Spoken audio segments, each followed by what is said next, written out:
출애굽기 13장입니다.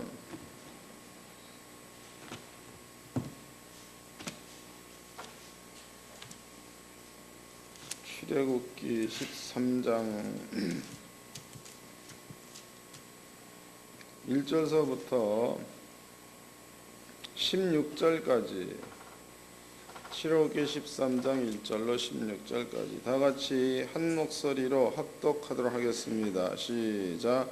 여호와께서 모세에게 일러 가라사대 이스라엘 자손 중에 사람이나 짐승이나 물어나고 초태생은 다 거룩히 구별하여 내게 돌리라. 이는 내 것이니라 하시니라. 모세가 백성에게 이르되 너희는 애굽에서 종되었던 집에서 나온 이날을 기념하여 유교병을 먹지 말라. 여호와께서 그 손의 권능을 너희에게 그곳에서 인도해 내셨음이니라. 아비몰 그달에 너희가 나왔으니 여호와께서 너를 인도하여 가나안 사람과 헷 사람과 아모리 사람과 휘 사람과 여부 사람의 땅 곧 내게 주시라고 내 조상들에게 맹세하신 젖과 꿀이는 땅에 이르게 하시거든. 너는 이달에 이 예식을 지켜 7일 동안 무교병을 먹고 제7일에는 여호와께 절기를 지키라. 7일 동안에는 무교병을 먹고 유고병을 너희 곳에 있게 하지 말며 내 징에 안에서 누룩을 내게 보이게 하지 말며 너는 그날 네 아들에게 비어 이르기를 이 예식은 내가 애굽에서 나올 때 여호와께서 나를 위해 행하신 일을 함이라 하고 그것으로 내 손에 기호 내 미간에 표를 삼고 여호와의 율법으로 내 입에 있게 하라. 이는 여호와께서 능하신 손으로 너를 애굽에서 인도해 내셨음이니라. 연한이 기한이 이르니 이 규례를 지킬지니라.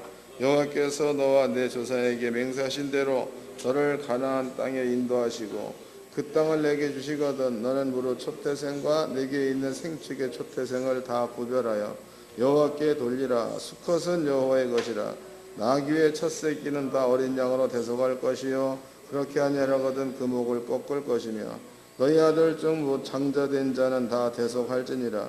장래 네 아들이 내게 묻기를 이것이 어찌미냐거든. 너는 그에게 이르기를 여호와께서 그 손의 권능을 우리에게 애굽에서 곧 종되었던 집에서 인도해 내실세 그때에 바로가 강박하여 우리를 보내지 아니하심.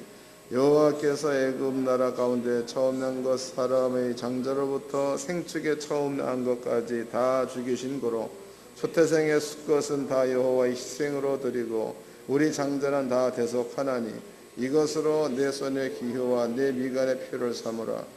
여호와께서 그 손의 권능으로 우리를 애굽에서 인도해 내셨음이니라 할지니라. 아멘. 출애굽기 13장 1절서부터 16절까지 그 내용은 이게 무지하게 중요한 내용입니다. 중요해도 보통 중요한 게 아니다고.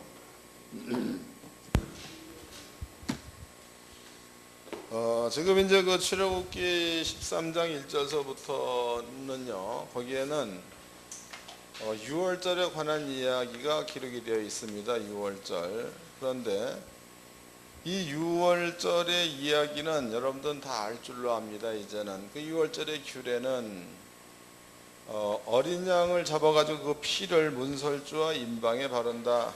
그러면은 장자를 죽이는 저주가 그 집을 넘어간다 그랬죠. 그다음에 이제 넘어가서 어디 가느냐? 어린 양의 피가 없는 집에 들어간다 그 말이다고. 어린 양의 피가 없는 집에 들어가서 그 집에 장자를 죽인다. 이 집안에 장자만 죽이는 게 아니고 생축의 첫것, 그러니까 가축의 첫것도 그때 다 죽였다 이렇게 나와 있습니다. 그러면 이것을 하나님께서 말씀하실 때에 이 집안의 장자를 살리기 위해서 이 집안의 장자를 죽였다 그 말이다고. 이걸 살리기 위해서 이걸 죽였다. 읽어보겠습니다. 출애굽기 기록에 나와 있죠. 13장 15절입니다.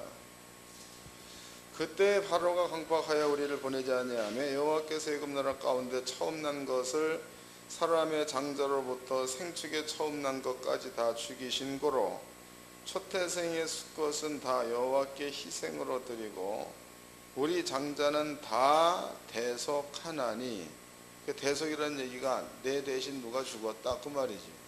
대속. 그러니까 이스라엘 민족의 장자를 살리기 위해서 하나님께서 애굽의 장자를 죽였다 이 말이다고. 이 얘기는 실록기에만 나와 있는 게 아니고 이사야서에도 기록이 되어져 있죠. 이사야서를 보겠습니다. 이사야서 43장입니다.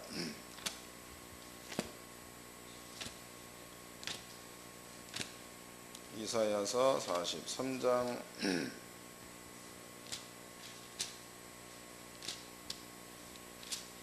읽어드리겠습니다. 1절서부터 야곱아 너를 창조하신 여호와께서 이제 말씀하시느니라. 이스라엘아 너를 조성하신 자가 이제 말씀하시느니라. 너는 두려워 말라. 내가 너를 구속하였고 내가 너를 지명하여 불렀나니 너는 내 것이라. 내가 물 가운데로 지날 때에 내가 함께할 것이라. 강을 건널 때에 물이 너를 침몰지 못할 것이며 내가 불 가운데로 행할 때에 타지도 아니할 것이요 불꽃이 너를 썰지도 못하리라 해서 여기에서 나와 있는 물이다, 불이다, 불꽃이다 이런 것들은 전부가 다 죽음을 말하지요. 죽음, 사망을 뜻하는 겁니다. 3절 대전하는 여호와 내 하나님이요 이스라엘 거룩한 자여 내 구원자임이라. 내가 애굽을 너의 속량물로 구수와 스바를 너의 대신으로 주었노라 해서 그러면 불이 침몰지 못한 이유, 불이 이스라엘 민족을 죽이지 못한 그 이유는 애굽이 대신 죽었다, 구수와 스바가 대신 죽었다, 그래서 너네들을 못 죽인다 그 뜻이다고. 그러니까 이사야서 43장 이야기와 여기 이제 출애굽기 13장의 이야기는 같은 뜻입니다. 같은 뜻. 그 다음에 이제 이걸 기억해 놓으세요. 그 다음에 생축의 첫 것이야. 그러면 이제 개념으로 보았을 때에 이스라엘 백성입니다. 이스라엘 백성의 장자. 그 다음에 이제 애굽의 장자가 되겠죠. 애굽의 장자. 그럼 여기에서 이스라엘의 장자를 살리기 위해서 애굽의 장자를 죽였다. 바꿔 얘기해 본다면 이스라엘의 장자가 죽임을 당할 만한 죄 대신에 애굽의 장자가 죽었다도 되는 거다고. 이해가 됐어요? 원리는 뭡니까 그저 노아 홍수 때도 똑같은 겁니다. 노아 홍수 때에도 노아와 그의 식구 7이 살았었죠. 8식구입니다. 그런데 8명도 세상 가운데 있었으므로 그네들도 죄의 문화 속에 살던 사람들이죠. 죄의 문화 속에 살았다 그 말은 죄의 값이 있다는 겁니다. 하나님께서 물로서 세상을 심판할 때에 그때에 노아 시대의 땅의 모든 사람들을 전부 다 죽였다고. 다. 그리고 사람만 죽인 게 아니고 짐승도 다 죽여버렸죠. 그러면은 노아와 그 다음에 이제 정한 짐승 7쌍인가 부정한 짐승 2쌍 이런 모든 짐승 역시도 다른 짐승이 죽을 때에 이네들만 살았다는 거다고. 그러면은 노아 역시도 세상에 죄의 문화 가운데 살았는데 그 시대 모든 사람들이 죽었다는 그 말은 죄의 값으로 이 사람들이 죽은 겁니다. 그럼 노아 역시도 원래는 죽어야 맞는 건데 이 사람들이 죽는 것으로다가 노아와 그의 식구들의 죄값을 하나님께서 이 사람들한테 올려서 같이 없애버렸다는 거죠. 이미 심판이 끝났다는 거다고. 그 뒤에 노아가 살아난 거죠. 그 다음에 이제 짐승도 마찬가지예요. 짐승도 이렇게 많은 짐승이 죽었다고. 그런데 방주 앞으로 나온 요 짐승들만 살았죠. 그럼 이들 대신에 이들이 죽었다가 되는 거다고. 설명됐죠?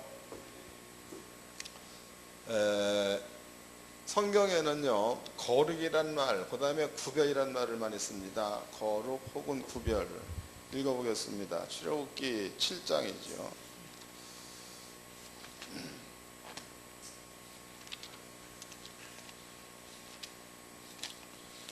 출애굽기 7장. 이 원리를 잘 깨달으세요.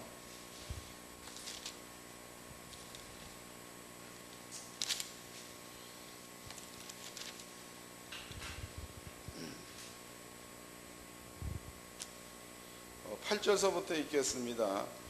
여호와께서 모세 아론에게 일러 가라사대 바로가 내게 이르기를 너는 이적을 보이라 하거든 너는 아론에게 명하기를 너희의 지팡이를 가져 바로 앞에 던지라 하라 이것이 뱀이 되리라 해서 그럼 여기서부터 이제 그 하나님의 역사가 시작이 됩니다. 뱀이 그다음에 이제 또 그 뭐 손 그리고 이제 나일강의 피 뭐 이런 것들이 시작이 되죠. 근데 문제는 이런 그 모든 저주 재앙들은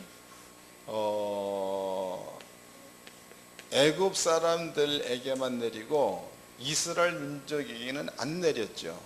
하나님께서 말씀하실 때에 이스라엘 민족을 하나님이 구별시켰기 때문에 그랬다라고 나와 있다고. 구별.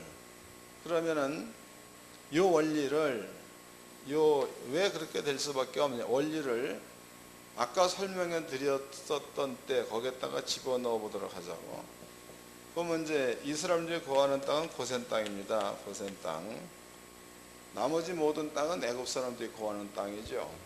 그러면 고센 땅 역시도 재앙이 임하는 땅인데 다른 애굽 나라 땅에 재앙이 임할 때에 여기에 내릴 수 있었던 재앙을 여기에다 전부 다 내림으로 구별시켰다가 되는 거죠.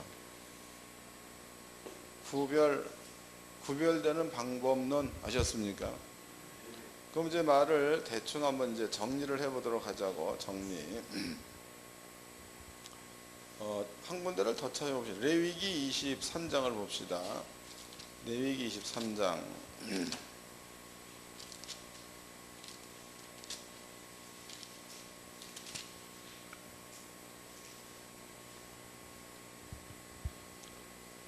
23장 25절서부터 15절서부터 읽겠습니다. 15절 안식일 이튿날 곧 너희의 요제로 단을 가져온 날부터 세어서 7안식일의 수요를 채우고 제7 안식일 이튿날에 합 50일을 계수하여 새 소제를 여호와께 드리되 그랬죠. 그럼 여기 이제 곡식의 첫 거 이것을 하나님 앞에 요제로 드려라 라고 나와 있죠. 그 다음에 한 군데를 또 찾아보자고. 민수기서입니다. 31장입니다. 민수기서 31장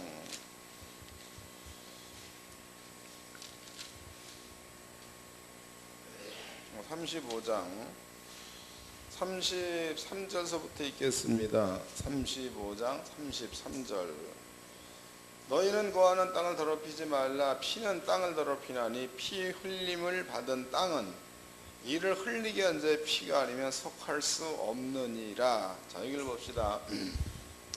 이제부터는 정리를 해드리도록 하겠습니다.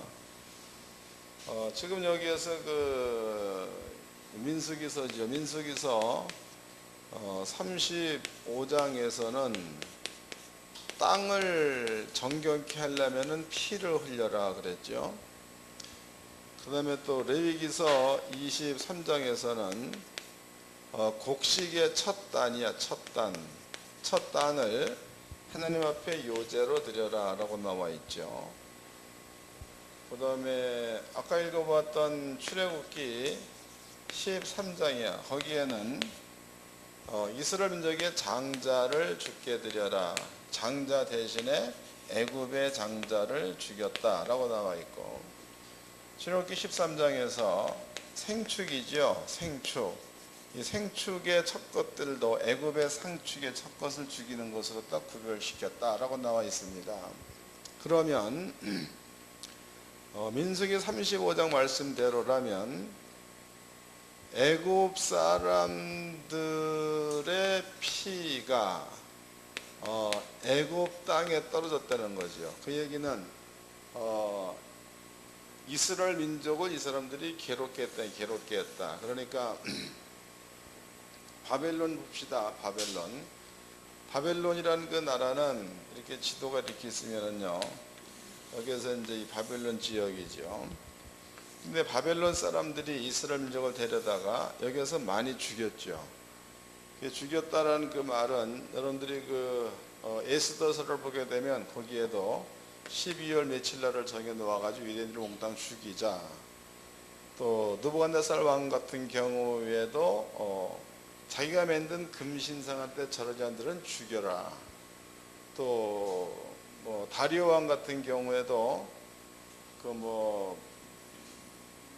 이스라엘 민족을 많이 핍박을 했죠. 그래서 다니엘 같은 사람들을 갖다가 사자굴에 집어넣는 때문에 바벨론 지역에서 많은 사람들이 여기에서 의인들을 죽였다는 겁니다. 그러면은 의인을 죽였다.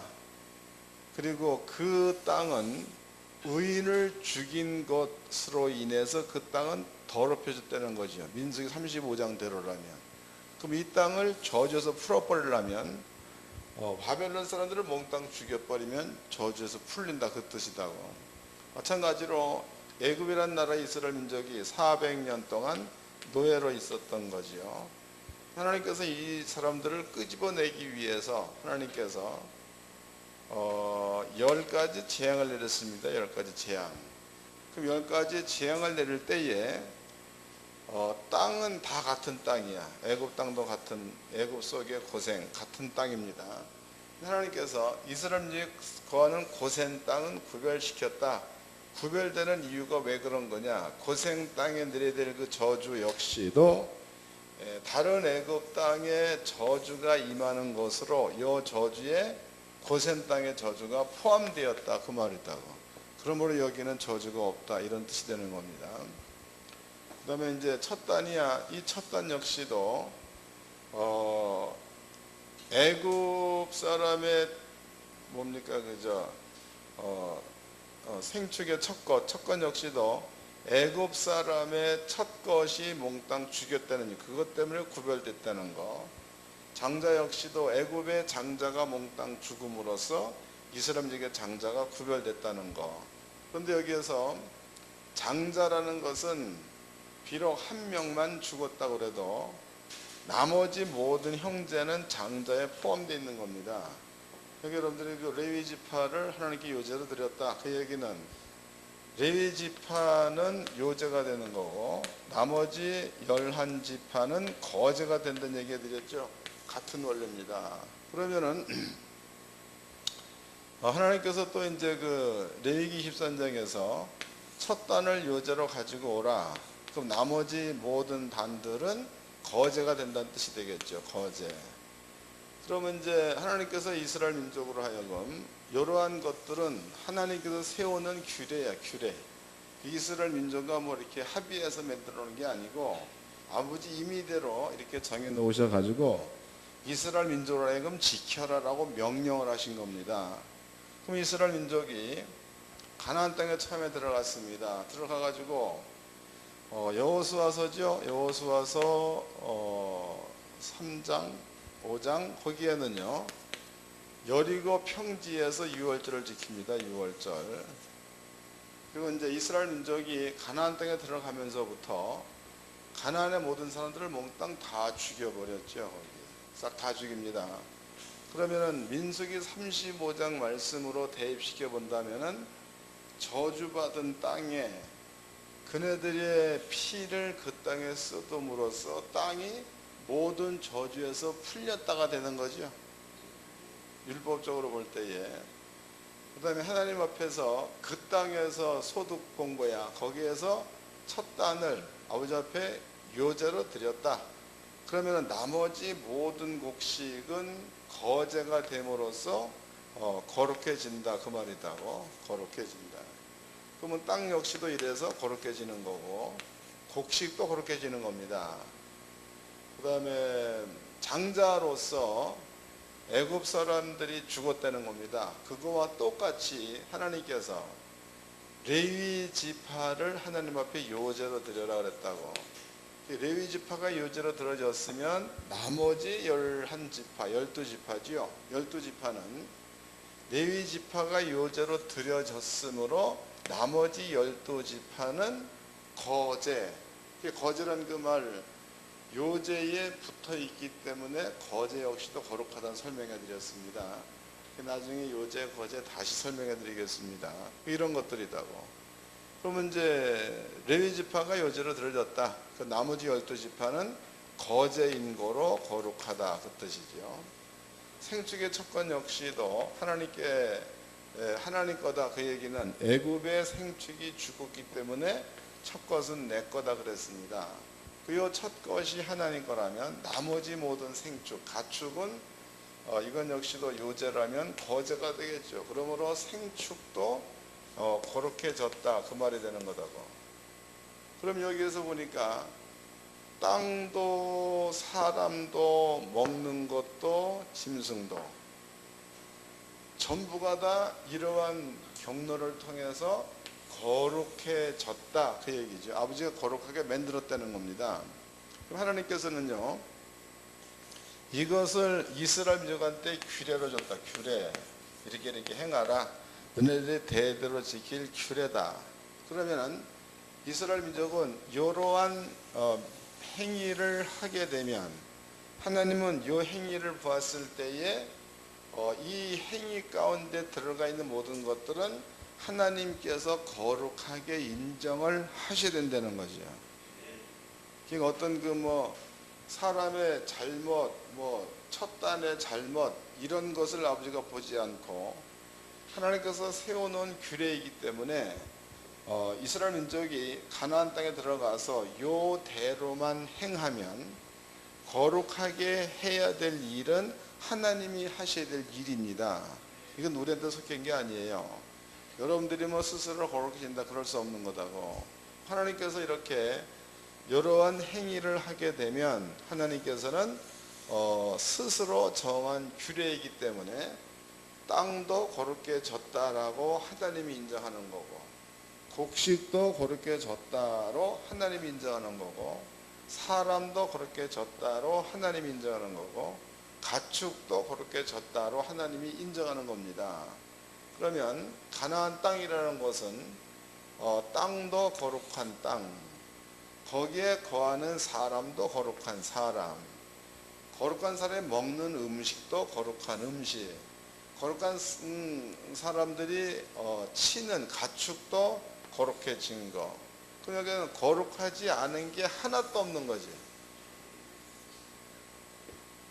감이 잡혔어요? 그러니까 가나안 땅을 얘기할 적에 하나님의 법이 운행되는 땅. 이게 매우 중요하죠. 그러니까 여기는 이제 이스라엘 땅 이렇게 있습니다. 이쪽은 바벨론, 여기는 그리스, 이쪽에는 애국 지역, 여기는 이제 그 구수 땅이라고 보자고. 그럼 이 넓은 땅 가운데서 이스라엘이 거하는 땅은 손바닥만 아주 작은 땅입니다. 그런데 하나님께서 이 모든 땅 가운데서 거룩하게 구별된 땅은 가나안 땅이야. 그래서 아버지께서 땅에 대해서 당신의 소유권을 주장하지요. 그 소유권은 내가 거룩하다. 그러므로 너희도 거룩하라.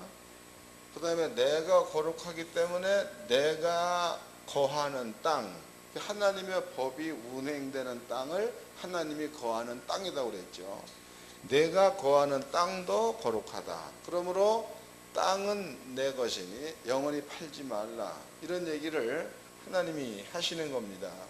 그러면 이제 가나안 땅이라는 것은요, 하나님께서 관여한 땅이요, 하나님께서 거룩하게 구별시키기 위해서 규례를 세우는 땅이야. 가나안 땅. 딴 데는 없습니다. 가나안 땅만 있는 거다고. 그럼 이스라엘 민족은 하나님의 그 뜻 이런 것들에 대해서 하나님께서 어떻게 한다 이런 거 그렇게 크게 안 따지고 그냥 단순하게 하나님이 하라 한 일이야. 요 일만 하게 되면 거룩하게 하는 일은 하나님의 소관이기 때문에 요 일만 하고 있으면 이스라엘 민족은 거룩해진 가나안 땅에서 거룩한 자로 살 수 있다가 되겠죠. 그러므로 거룩한 사람이 사는 거룩한 땅, 이 땅은 하나님의 법도가 적용되는 땅이기 때문에 애굽에 없는 일, 그리스에 없는 일, 그 다음에 바벨론에 없는 일, 구수 땅에 없는 일, 여기에서 일어날 수 없는 일들이 요 땅에서는 일어납니다. 그러니까 여기서 이상스러운 일이 일어나는 이유가 대충 이해가 되셨죠? 그런 것들이라고 찾아보겠습니다. 여호수아서입니다. 여호수아서 6장입니다. 6장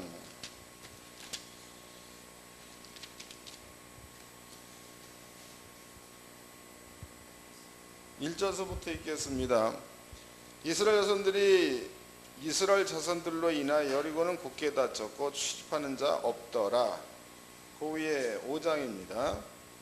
5장 10절 이스라엘 자손들이 길갈에 진쳤고 그달 14일 저녁에 여리고 평지에서 유월절을 지켰고. 그럼 이제 6장 1절에서는 여리고 성에 관한 이야기죠.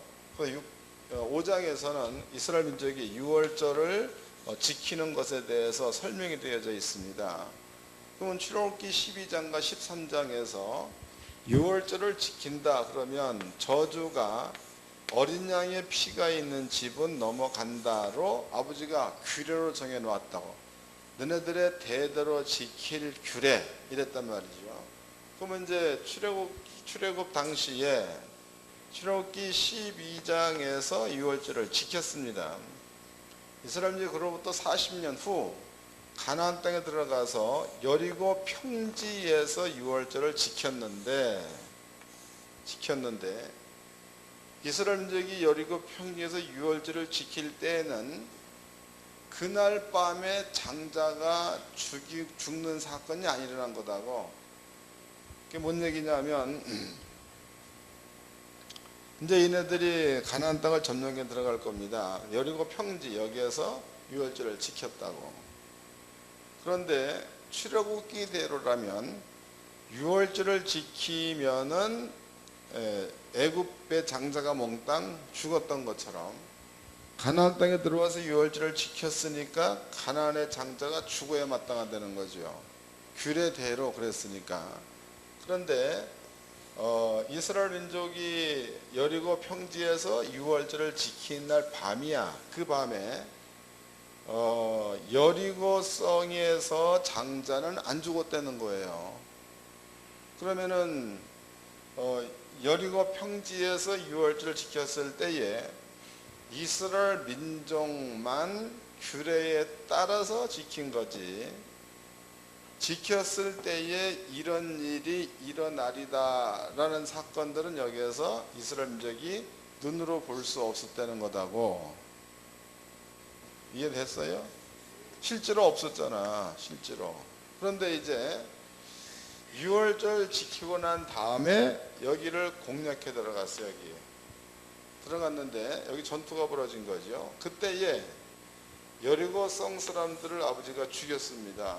죽이는 데에 그건 성경대로라면 유월절을 지켰으니까 저주는 유월절을 지킨 자들을 넘어가야 맞는 거죠. 넘어가야. 그러면 여리고 성 전투에서 칼이라는 것은 성경에 이놈 저놈도 죽인다고 그랬잖아. 눈이 없다는 거죠. 그런데 여리고의 군인들과 이스라엘의 군인들과 칼로 싸울 때에 유월절이 여기에 적용된다면 여리고성 사람들의 칼날이 이스라엘 민족을 피해갔다가 돼. 피해갔다. 그 말씀이 적용되어지는 것 같으면 이 전투에서도 여리고 사람들은 죽을지라도 이스라엘 민족은 유월절을 지켰으면 한 명도 죽으면 안 되는 거다. 전쟁은 죽을 수 있는 거 아니에요. 그런데 이 논리대로라면 한 명도 죽으면 안 되는 겁니다. 근데 실제적으로 성경에서는 한 명도 안 죽었다라고 나와 있죠. 내가 이 성경을 읽고도 못 찾았는데 저번 주에 목사님이 알려줬다고. 찾아보자고요. 실제로 이제 민수기서 31장을 봅시다. 민수기서 31장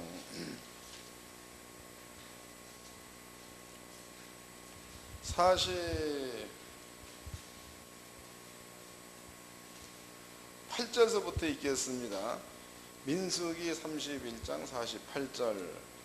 군대의 장관들과 천부장과 백부장들이 모세에게 나와서 그에게 고하되 당신의 종들의 영솔한 군인을 계수한즉 우리 중에 한 사람도 축나지 아니하였기로. 이 얘기는 뭐예요? 한 사람도 안 죽었다 이 말이죠. 이해됐어요? 그 위에 보자고. 42절.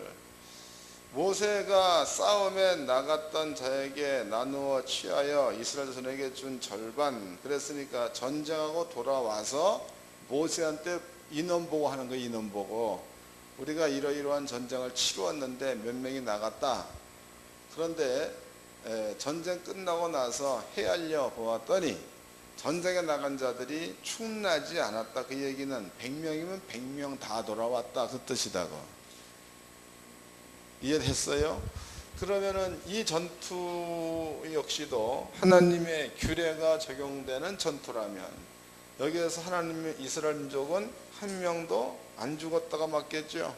안 죽었어. 그러니까 여리고성의 유월절은 암리를 겪을 거다고 믿음으로 드리는 유월절.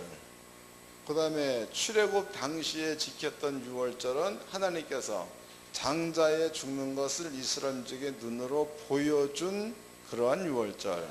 그러니까 그 후에 이스라엘 민족이 여러한 경험이 있으니까 유월절은 비록 그날에 전쟁이 일어나지 않았다 그래도 유월절을 지키게 되면 생활 가운데서 나는 살리고 내 원수는 죽이겠다는 아버지의 의도가 들어가 있다는 거죠. 그것을 믿음으로 지키는 절기가 유월절. 대대로 규례로 지켜라 그랬으니까.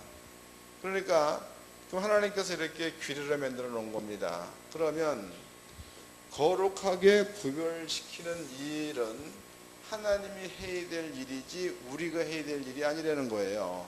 그 믿음을 가지고 이 자리에 머물러 있으면 그러면은 여리고성 사람들을 죽이는 일, 그 가운데서 이스라엘 민족을 보호하는 일, 이것은 하나님이 해야 될 일. 또 만약에 이제 우리가 유월절을 지켰다 그러면 하나님 이 말대로면 거룩해진 거죠. 그럼 여러분들이 유월절을 지킨 자로서 세상 가운데 나갔다 그러면 거기에서 우리를 지켜야 될 일, 그 다음에 우리의 원수를 죽이는 작업, 이것은 하나님의 규례 속에 있으니까 하나님이 해야 될 일이지 우리가 해야 될 문제가 아니라는 거예요. 그럼 여러분들은 하나님이 어떤 일을 어떻게 할 것인가를 기대할 게 아니고 먼저 해야 될 일은 하나님의 규례를 지키는 일을 먼저 해야 맞는 거죠. 이게 맞아. 이걸 먼저 하면 거룩하게 구별시키는 일은 하나님이 하셔야 한다는 거.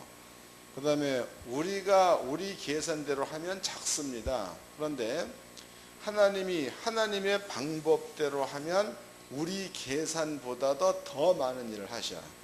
여러분 하나님은 헤아리지 말기를 바랍니다. 무조건 믿고 하면 나머지 거룩하게 하는 일들은 아버지가 하실 일이니까 크게 하시든 작게 하시든 그분께 맡기면 여러분들의 지경이 저절로 넓어지게 될 줄로 믿습니다. 그래서 이제 출애굽기 13장을 통해서 거룩이라는 얘기를 한번 살펴보았습니다. 그러면 이제 가나안 땅이라는 것은요, 비록 작은 땅이지만 하나님께서 율례와 규례와 법도를 적용시켜서 하나님이 시행하는 땅, 이 땅이. 여기에 사는 사람들은 땅도 거룩해야 맞는 거고, 여기 사는 사람들은 자신도 거룩해야 맞는 거고, 무엇을 먹어도 거룩한 음식, 무엇을 마셔도 거룩한 물, 그 다음에 가축을 친다 그래도 가축 자체가 거룩한 가축. 그러니까 신명기 28장이죠. 28장에서 복이 있는 사람이야. 복 있는 사람들은 들어가도 복. 왜 그런 거예요? 거룩해진 땅에 들어가면 거룩한 땅이니까 복이 오는 거죠. 나가도 복. 그러면 나가도 거룩한 땅이 된 거니까 복이 되는 거고, 또 떡반죽 그릇이 복을 받고 쌀 자체가 거룩해 졌으니까 복을 받게 돼 있는 거고, 생축이 복을 받고 생축 역시 또 거룩하게 되었으니까 복을 받게 돼 있는 거고, 내 자녀가 너로 인하여 복을 받고, 이건 역시도 같은 뜻을 담고 있는 겁니다. 그러므로 하나님께서 거룩하게 만들었다, 이 안에서 거하면 그 사람은 어디로 가든지 무엇을 하든지 형통하게 돼 있다는 거죠. 이건 뭐 특정인이 아니야. 율법 안에 들어가 있으면, 하나님의 규례를 지키면 몽땅 다 받을 수 있는 문제입니다. 받고 누릴 수 있는 문제. 이걸 기억해 놓으세요. 그 다음에 이제 예수님입니다. 예수. 그 예수의 십자가의 죽음을 여러분들이 한번 생각해 보세요. 예수는 분명히 요한복음 1장 29절 말씀에서 세상 죄를 지고 가는 하나님의 어린 양 그랬다고. 그러면 이제 죄는 값이 따르게 돼 있는 거죠. 그러면 예수님께서 죽었다라는 요 말 가운데는요, 노아 시대에 노아의 식구들을 제외한 모든 사람들이 죽었다와 같은 죽음이 되는 거고, 이스라엘 민족을 구별할 때 애굽 사람을 죽였다 해서 같은 뜻을 품고 있는 거고, 또 이스라엘 민족에게 가나안 땅을 줄 때에 가나안의 모든 사람들의 피를 땅에다 쏟는 작업을 아버지가 하셨다 해서 같은 의미를 갖고 있는 겁니다. 예수의 죽음은. 그럼 예수님께서 이제 세상 죄를 짊어지고 십자가에 죽은 거죠. 죽었으면 예수님께서 십자가에 달려 돌아가시기 직전에 병졸들이 예수님의 옆구리를 칼로 창으로 찔렀다라고 나와 있습니다. 그런데 예수님의 옆구리를 창으로 찔렀다 해서 그 창으로 찔린 부위가 심장이다고, 정확히. 그러니까 찔렀다, 여기에서 살을 파고 들어가서 심장을 찔른 거죠. 그런데 심장에서 피가 흘러나왔다 그러면은 이 피는 엄격히 따지고 보면 세상 죄를 짊어진 대속의 피다고. 그 피가 땅에 떨어졌다, 땅에. 그러면 예수의 피가 땅에 쏟아진 이것은 이스라엘 민족으로 하여금 가나안 땅에 들어가게 만들 때에 가나안 사람들의 피를 땅에 쏟은 것과 같은 의미가 되는 거고, 또 고센 땅을 구별할 때에 애굽 사람들을 죽이죠. 그때와 같은 의미를 갖고 있는 거고. 그럼 여러분들은 예수를 믿어버리면 죄인의 피가 예수를 통해서 땅에 쏟아졌으니까 여러분들이 발로 밟는 지경, 여러분들의 것, 이런 것들은요, 예수의 피를 받은 땅이 되는 거니까 거룩해진 땅이 됐는 줄로 믿으시기 바랍니다. 땅이 거룩해진 거다고. 그 다음에 이제 여러분들 대신에 예수가 첫 열매로 죽었다 그랬죠. 장자 그랬습니다. 그 예수가 죽음과 동시에 여러분들도 죽었다가 부활한 자가 되는 거니까 여러분 역시도 그때에 거룩하게 구별된 자가 되는 거다고.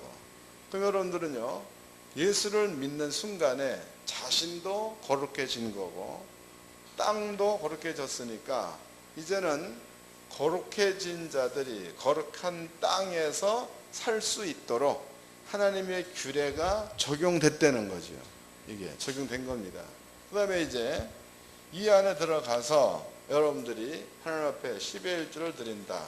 그럼 이것은 요제가 되는 거고 10의 9조는 거제가 되는 거니까 돈이 거룩해지는 거죠. 하나님 앞에 첫 열매를 드린다. 그러면 첫 열매는 요제가 되는 거고 나머지 모든 것들은 거제가 되는 거니까 거룩한 음식을 먹을 수 있다가 되겠죠. 이러한 규례를 성경에는 지키려는 거다고. 예수 얘기가 그 얘기예요. 유대인들이 묻지요. 언제 이런 일이 있겠나이까? 혹은 또 뭐 하나님의 말씀 율법이 뭐 피해진 것 아닌 이런 얘기를 합니다. 그때 예수의 대답이 천지는 없어질지라도 율법의 1.1획도 땅에 떨어지지 아니하고 다 이루리라 그랬단 말이에요. 그럼 여러분들이 이제 예수의 죽음과 땅에 구별되는 것, 우리가 구별되는 것, 이것을 성경적으로 알고 믿었습니다. 그럼 여러분들이 이제 이렇게 첫 열매라든가 혹은 그 뭐 10의 1조도 요제라고 나와 있죠. 성경에. 이게 다 알려드린 부분이다고. 이런 것들을 믿고 순종하게 되면 그 뒤에 물질도 곡식도 하나님께서 규례대로 거룩하게 해야 될 것은 하나님의 의무야. 우리는 단지 그러한 규례 가운데 있으면 되는 거죠. 그럼 나머지 그 의무를 아버지가 지킨 데 대해서 그것을 어떻게 지키는 것까지는 우리가 관여할 바가 아니다고. 하나님이 해야 될 문제지. 이해되세요?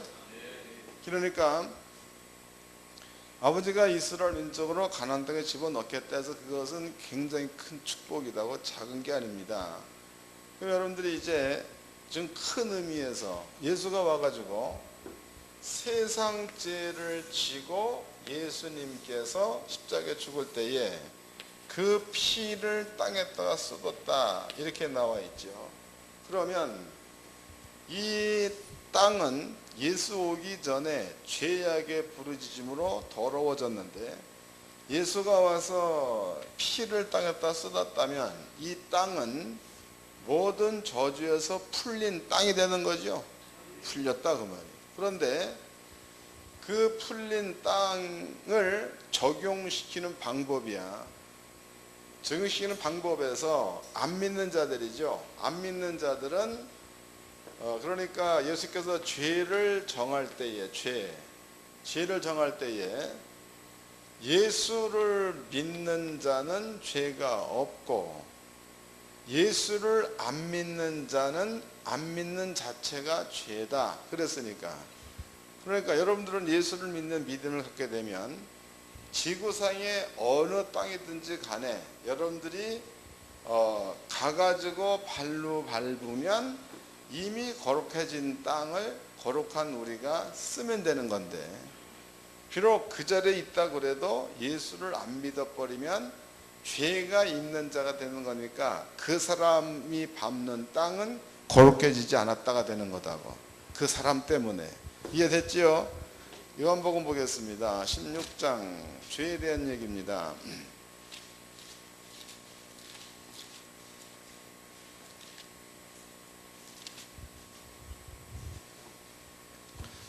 16장 7절서부터 읽어드리겠습니다. 그러나 내가 너에게 실상을 말하노라. 내가 떠나가는 것이 너에게 유익이라. 내가 떠나가지 아니하면 부회사가 너에게로 오지 아니할 것이요 가면 내가 그를 너에게 보내리니 그가 와서 죄에 대하여 우위에 대하여 심판에 대하여 세상을 책망하시리라. 9절 죄에 대하여라 함은 저희가 나를 믿지 아니함이요 에서, 그러면 죄는 이제는 뭐 살인 뭐 간음 이런 것들을 예수님은 죄다라고 보는 것이 아니라 예수님이 우리 죄를 가지고 죽었다는 사실을 믿느냐 믿지 않느냐에 따라서 죄가 있느냐 죄가 없느냐를 본다는 거다고. 이해됐어요? 이제는 적용을 시켜보도록 합시다. 그러면 땅이 이제 이만큼 있다고 쳐보자. 이만큼 있습니다. 성도들한테도 잘 가르치세요. 그럼 여기는 이제 내 땅이 이렇게 있고 이 주변의 땅들은 안 믿는 자들의 땅이야. 안 믿는 자의 땅. 그런데 만약에 이제 여기만 내 땅이라고, 그럼 만약에 요 땅 가운데에 곡식들한테 병이 왔다고 쳐보자고. 병이 왔습니다. 병. 그러면 이 곡식들 내리는 그 병은 어느 땅이든지 있을 만한 병이에요. 가령 뭐 사 같은 경우에는 뭐 탄저병도 한꺼번에 휙 쓰는 병이죠. 고추 같은 것도 그런 병이 있죠. 또 이제 충, 벼멸구라든가 이런 것들 역시는 충이죠. 이런 충이, 해충이 있는 것도 있고 균에 의해서 옮겨가는 것도 있습니다. 그러면은 여기에는 균도 오고 해충도 왔다고. 해충. 그런데 균에는 눈이 없고 해충도 이것저것 구분을 못한다는 거예요. 그런데 여러분들이 지금 설명해 드린 요 내용들이 마음 가운데 믿음화되어져 있으면 여기는 거룩한 자와 거룩한 땅이 하나님의 규례대로 형성된 땅, 여기는 하나님께서 땅은 거룩하게 만들어 놓았지만 사람은 거룩하지 않으니까 그 사람으로 인해서 재앙이 오게 돼 있다는 거죠. 그러한 땅. 그러면 6월절을 대입을 시켜본다면 이런 균이 왔다가도 거룩한 땅이 되어 있다, 거룩한 사람이 여기에 산다. 그러면 그로 인해서 이 균이 넘어가서 다른 데 병이 임한다. 충도 거룩한 땅, 여기에는 넘어가서 다른 데 충이 들어간다.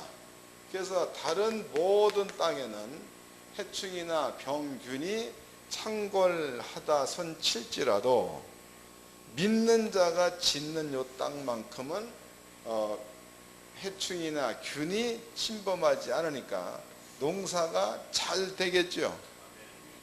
그러면 딴 데는 안 되고 여기만 잘 되면 똑같은 양의 소득을 받다 그래도 가격은 월등히 뛰는 거 아닙니까? 감이 잡히세요? 이것도 실제로 있었던 사건인데요. 두 가지만 간증해 드리겠습니다. 하나는 제가 겪은 거다고. 우리 어머니는 권사님으로 돌아가셨다고 나는 모태신앙인 자고, 과수원 밭을 우리가 할 때에 그 해에 탄저병이 그 고을 전체를 다 쓸어버려서 탄저병이. 그게 이제 가수 농장에서 전부 다 손을 놨습니다. 근데 나는 이제 그때에 처음 나온 농약이라는데 한 봉다리에 6,000원짜리야. 그때 돈으로 엄청 비싼 거다고. 그래서 난 이걸 사다가 이제 뿌렸습니다. 여기다가. 근데 신기하게도 다른 데는 탄자가 막 창궐해 가지고 싹 쓸어버렸는데 우리가 농사짓는 요 땅만큼 괜찮아. 그런데 그때 당시로는 약을 좋은 거 써서 그랬다였는데 세월이 지나서 말씀을 깨닫고 봤더니 약 때문이 아니야. 그게 약 때문에. 그 해에 농사 지어서 소득 본 것으로다가 땅을 5마지나 샀다고. 그 해에. 또 한 가지는 이것도 이제 진산에서 있었던 사건인데요. 거기에 이제 한 가정이 예수를 처음 믿는 거예요. 그런데 땅이 여기에 이제 꽤 많은 땅이 있다고. 그런데 신랑은 예수를 잘 안 믿고 마누라는 예수를 잘 믿어. 그런데 이제 한날은 그 마누라가 와가지고 목사님 성경대로 우리 땅을 위해서 기도 좀 해주세요. 그랬다는 거죠. 기도를 해줬어요. 목사 가서 성경도 알려주고. 그런데 이제 이 신랑이 마누라 소리를 가만히 들어봤더니 신랑이 여기다가 탄저약, 그 고추는 약 안 치면 안 되는 거예요. 그거 치지 말라고 하지. 또 뭐 또 하지 말라고 하지. 그러니까 신랑이 농사 짓는 방법과 마누라가 농사 짓는 방법이 안 맞는 거예요. 이게 신랑이 술 처먹고 와가지고 허구한 날 마누라가 달달 볶은 거예요. 막 쌈박질하고. 그러면 두 내외가 싸움을 하는 동안에 밭에 대해서는 이건 뭐 이제 집안 싸움이나 하기 싫잖아. 여러분들도 싸우고 나면 몸 박차고 나가서 안 들어와 버리면 설교 준비도 못 하잖아. 같은 거다고. 근데 신기한 게 고추밭에 풀이 막 우거진 거예요. 동사를 이제 거둘 때가 됐어. 그런데 여기에서 소득을 받는데 농약 안 쳤죠. 근데 만약에 이제 요만한 한 평에서 일반적인 소득이 한 근을 딴다 이랬을 경우 그 양반 얘기로 들어보니까 여기에서 3근 정도를 땄다는 거지. 3근. 그러면은 평상시에 따는 한 근보다도 세곱이 잘 된 거고 풀이 무성한데도 그 다음에 약값 안 들어갔으니까 돈 버는 거지.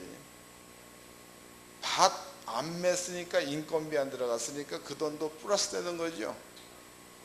그 다음에 또 이것을 내가 팔아줬어야 된다. 서울에서 팔아줬는데 고추 가루 가격이 그때 돈으로다가 뭐 5,000원인가 된다면 농약을 전혀 안 친 고추다 그래갖고 10,000원인가 팔아줬다고. 10,000원. 그러면은 가격에서 2배를 받은 거예요. 그럼 한 번 농사에 몇 곱의 소득을 본 겁니까? 너무나 신기한 일 아니에요. 이런 것들이 성경대로 되는 겁니다. 문제는 너무나 안 믿어 탈이야. 목사님들이 교회에서 성도들한테 말씀을 가르칠 때에 되도록이면 무조건 믿으라 이게 아니에요. 뭘 믿을 거야? 대상을 제시해 드릴 거 아니에요. 대상. 믿을 만한 조건을 제시해야죠. 믿을 만한 조건을 제시할 때에 차근차근 설명해서 이 사실을 믿게 해준다면, 만약에 그 성도가 깨닫고 이 규례 안에 머물러 있으면 그 사람은 들어가도 복이요 나가도 복이 나타나는 이러한 성도가 될 줄로 믿습니다. 그래서 출애굽기 13장은 그냥 읽으면 별 의미가 없는 건데 이런 것들을 잘 깨닫고 읽으면 큰 은혜가 있는 거지요. 그 은혜 가운데 머물러 있기를 주의 이름으로 축원합니다. 옆 사람과 인사 좀 합시다. 하나님의 거룩 속에서 삽시다.